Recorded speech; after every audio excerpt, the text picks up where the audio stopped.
This college is not going to be for Mpumalanga only. It is going to be for the country. It is a world-class training college with all the necessary services that are supposed to be part of the training. So the increasing law enforcement is one of the interventions that we believe will reduce the carnage on our roads. I'm sure you would have seen already now the number of vehicles that have been removed from the road. We have seen when we went to the taxi rank the number of taxis that already we said must be removed from the road. We have seen the taxi drivers who actually fasten the seat belt at the back as opposed to getting passengers to use the safety belt. We say they must be given a stiff penalty because it is important that they know they've got a responsibility over the lives of these people in the vehicle. So the issue of law enforcement, enhanced law enforcement, is what we're focusing on. Visibility, especially dealing with moving violations. Our young people who drive and use cell phones. Our young people between the ages of 24 and 34 who actually are the ones that die on our roads. Mostly young males. Those are the people that we are also engaging. We're also engaging with structures of youth to be able to talk to them that in all their programs, all their platforms, they must focus on road safety. Because you know, it's young people who are interested in reffing and driving at particular type of speeds. So it is important that we deal with this particular issue. So law enforcement is what we are encouraging and actually going to enhance further.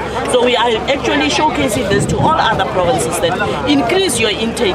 You'd remember that we have also increased the National Traffic Police intake, and we believe that is the route to go. We also believe that a comprehensively trained traffic officer with focus on safety is what we want.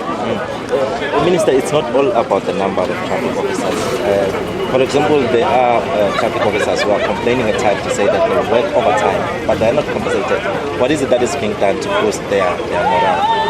I'm happy that you are raising that question again, because you would know on the min-map of the 28th of August, we took a decision about the harmonization of the basic conditions of employment of traffic officers from municipalities to provinces as well as national. Because we believe it is important that we also professionalize our traffic officers. I'm happy to indicate to you that the consultations we have had with unions and has already given us positive feedback. We are now taking it through the necessary structures of NETLEC, which is where we need to be able to get the buy-in of other stakeholders to make it possible that we can professionalize traffic officers. We have started in a limited way. At times, we do have the little resources to be able to deploy traffic officers over the weekends, but also at night. And that is what we are focusing on.